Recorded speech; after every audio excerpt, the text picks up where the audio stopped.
Hello friends, today we will take you on a tour of a Muslim country that is no less than a historical record. Its people may not be very wealthy, but they are nevertheless very happy and at the forefront of hospitality. A country known as the homeland of the holy men. Yes, today we will take you on a tour of Uzbekistan. In this video, we will tell you which holy men are present in Uzbekistan. What is the history of Uzbekistan? What is the lifestyle of the people here? Which destinations are visited most often by visitors? And how is the process of obtaining a visa to this country from Pakistan? Furthermore, we will share facts about this country that you may have never heard before. So, let's begin this wonderful video. Friends, the official name of this country is the Republic of Uzbekistan. This means land of the Uzbek people. Our familiarity with this country is both emotional, spiritual, and intellectual. This is primarily due to its influential scholars and a figure known as Emir Timur. He was one of the greatest conquerors in history, conquering the world's greatest rulers. Who doesn't know Imam Bukhari? May Allah have mercy on him. And who doesn't want to know him? Who was a great prophet in history? The total area of this country is approximately 448,978 square kilometers. And in terms of population, its total population is approximately 35 million. This country borders Turkmenistan to the south, Kazakhstan to the north, Tajikistan to the south, and Kyrgyzstan to the east. It is a landlocked country, meaning it has no sea on any of its sides. Friends, the people here are not only advanced in knowledge and history, but their hospitality and love are also renowned throughout the world. If you want to learn how to live a happy and contented life even in poverty, you won't find better teachers than the people of Uzbekistan. The markets, mosques, and historical sites here will make you feel as if you're traveling back in time. Strictly enforced here. In ordinary cities, you won't see police or security guards, and this reflects the state of peace and security in this country.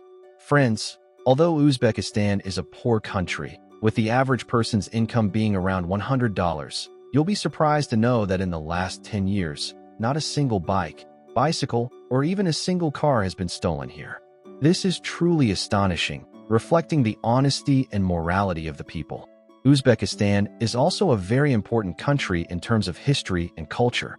Millions of people visit here every year to see the shrines of Imam Bukhari, may Allah have mercy on them, and Imam Tirmizi, may Allah have mercy on them. Furthermore, the Holy Quran from the time of Hazrat Uthman Ghani, may Allah be pleased with him, is also present here, which is renowned worldwide for its importance. Friends, the praiseworthy places here are also remarkable. People from foreign countries come here to see the memorials of great scholars like Bu Ali Sina and Al-Khwarizmi, who astonished the world in knowledge like science, Tibet, and algebra. Friends, today, if we look at the progress made in the medical field in European countries, we are astonished. But did you know that all this is due to Bu Ali Sina? This may seem strange to you, but it is true because Bu Ali Sina's book, Al-Canon Filtabe, is still taught in European medical universities, and approximately 70% of their medical nisab is taken from this book. Furthermore, did you know that most of the instruments used in surgery today were also invented by Bu Ali Sina? Friends, when we talk about hadith and Islamic history, one name comes to the fore, Imam Bukhari, may Allah have mercy on him. Imam Bukhari was born in 194 Hijri in Bukhara, a beautiful city in Uzbekistan. His real name was Muhammad bin Ismail. He was passionate about acquiring knowledge from childhood. He memorized the Quran at an early age and then began studying hadith.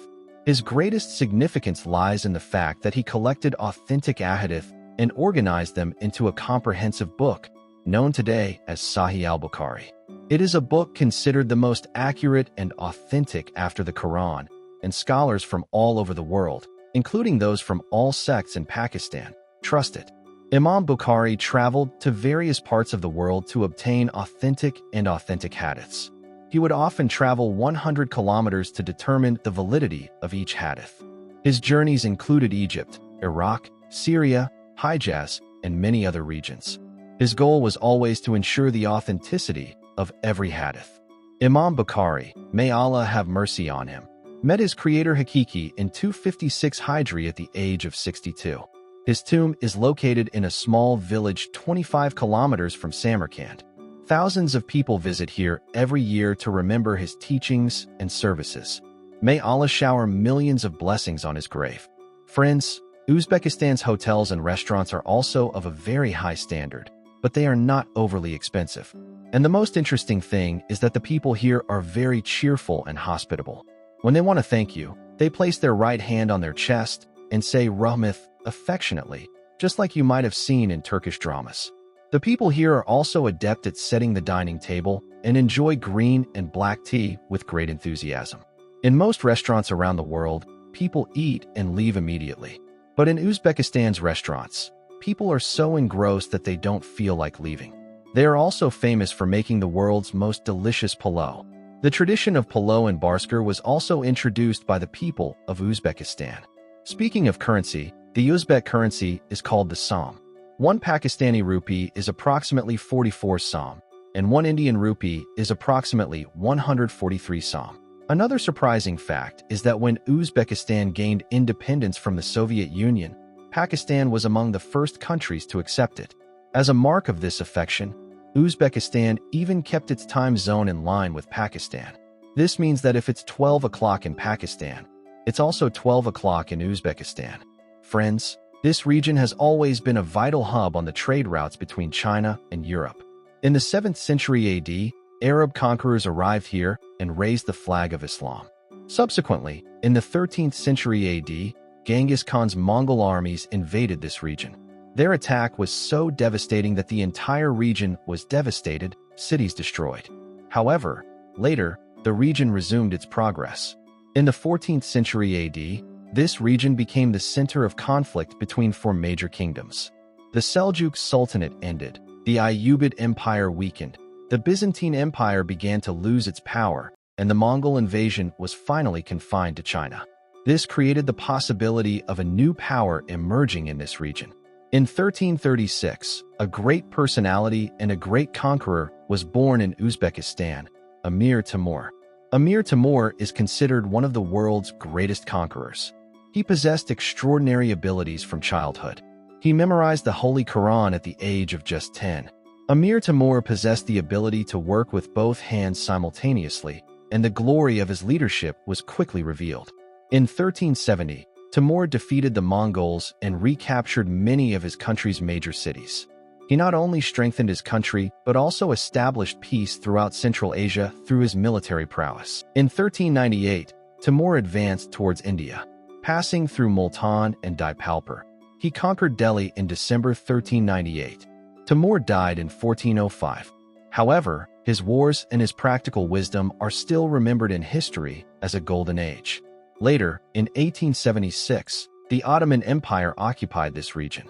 After that, the country served as a key pillar of the Soviet Union, and finally, in 1991, after the collapse of the Soviet Union, Uzbekistan declared independence.